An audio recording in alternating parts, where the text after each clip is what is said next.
On a crowded city bus, people were tired, quiet, and lost in their own worlds. Phones glowed, headphones covered ears, and no one really looked at anyone else. It was just another ordinary ride home after a long day, but in a single moment, something small happened, something so simple that most people almost ignored it. A young woman quietly stood up and gave away her seat. What happened just a few moments later made the entire bus fall silent. Before we begin, take a moment to subscribe to Kindness Story Hub, like this video, and share your thoughts in the comments. Your support helps us share more real and inspiring stories about kindness that remind the world how powerful a small good deed can be. And now, let's begin the story. It was a chilly afternoon in Chicago. The wind outside pushed against the windows of the city bus as it rolled through busy streets. People packed the seats and aisles, most of them returning home from work, school, or errands. Among them was a young woman named Emily. Emily looked like any other commuter. She wore a simple gray coat, held a canvas tote bag on her lap, and stared quietly out the window. Her face showed the kind of tiredness many people carried after a long day. The bus stopped at another crowded corner. More passengers climbed aboard, squeezing into the aisle and holding onto the metal poles for balance. Then an elderly man stepped inside. He moved slowly, gripping a worn wooden cane.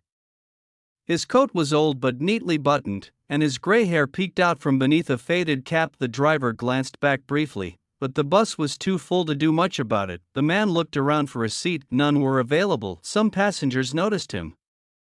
A few people looked up for a moment, then quickly returned to their phones. Others pretended not to see. The bus jolted forward again, and the elderly man struggled to steady himself as he held the pole with one hand and his cane with the other. That's when Emily looked up. For a moment she studied him quietly. No one else seemed willing to move. Without saying a word, she stood up. "Sir," she said gently, "please take my seat." The man looked surprised. "Oh no, miss, you don't have to," he replied. Emily smiled kindly. "I insist."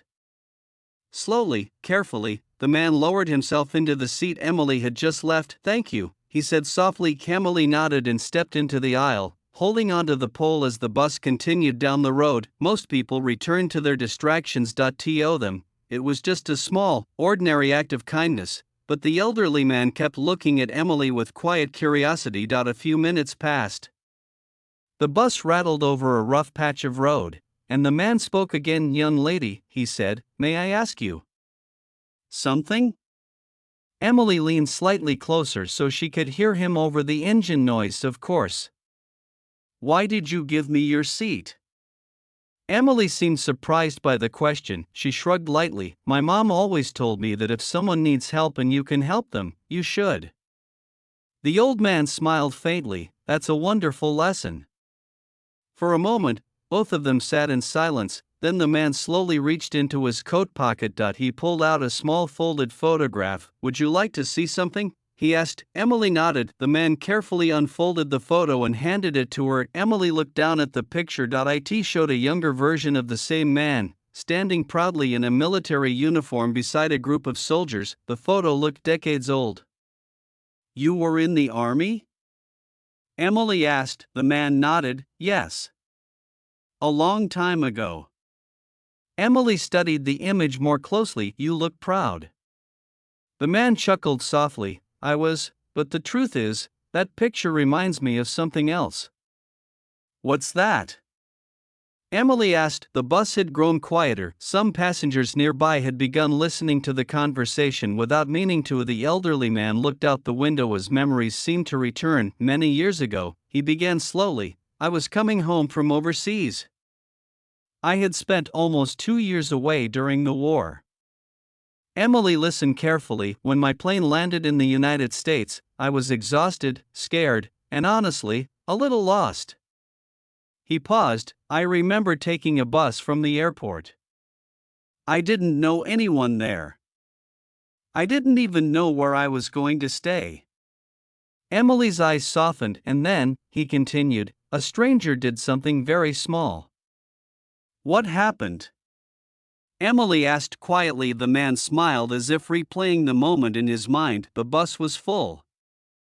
I was standing in the aisle, just like I was today. He looked up at Emily, and a young woman stood up and gave me her seat. Emily blinked in surprise. Really? Yes, he said. But that wasn't the most important part. The bus had grown almost completely silent now. Passengers who had been scrolling on their phones were now listening. The woman sat next to me afterward. The man continued. She asked where I was headed. He paused again. I told her I didn't know. Emily's voice softened. What did she do? The man's eyes glistened slightly. She helped me. How?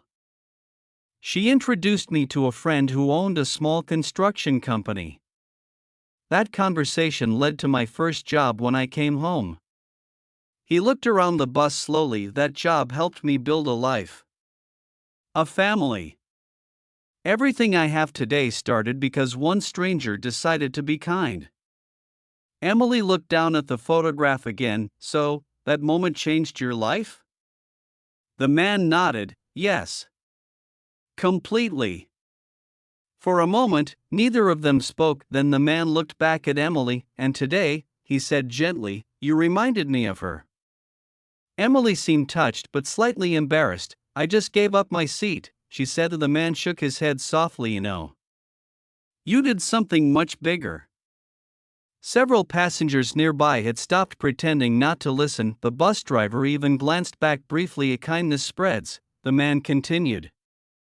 Most people think small actions don't matter. But sometimes, they start a chain of events we can't even imagine. Emily thought about that for a moment, then she smiled. Well, I guess your story proves that. The man nodded again. Yes.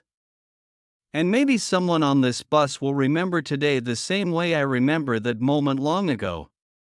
The bus slowed as it approached the next stop. The elderly man slowly stood up with his cane. This is my stop, he said. Emily helped steady him as the bus doors opened. Before stepping off, the man turned back toward the passengers. For a brief moment, the entire bus was quiet. No phones. No music. No chatter, just silence. Then he spoke. Never underestimate kindness, he said. It can change someone's entire life. With that, he stepped off the bus and disappeared into the evening crowd inside the bus. People looked at each other in thoughtful silence. Some passengers smiled faintly, others looked down at their phones differently, as if realizing they had almost missed something important. Emily quietly sat back down in an empty seat. She stared out the window again, just like she had at the beginning of the ride, but something had changed around her. The atmosphere on the bus felt warmer somehow. A young man near the back stood up and offered his seat to a pregnant woman who had just boarded. Another passenger helped someone lift a heavy bag. Small acts of kindness began appearing one after another. Emily noticed. She smiled to herself, because sometimes kindness works exactly like that. It spreads. One small act can ripple outward in ways we never see, and somewhere out there, a moment of kindness might be quietly changing someone's life. So remember this: the world doesn't always need grand gestures or big, heroic acts. Sometimes all it takes is standing up and giving someone your seat, and who knows, years later, someone might still be telling the story of that small moment. If this story touched your heart, don't forget to subscribe to Kindness Story Hub, like this video, and share it with someone who believes in the power of kindness. And remember, kindness may seem small in the moment, but its impact can echo for a lifetime.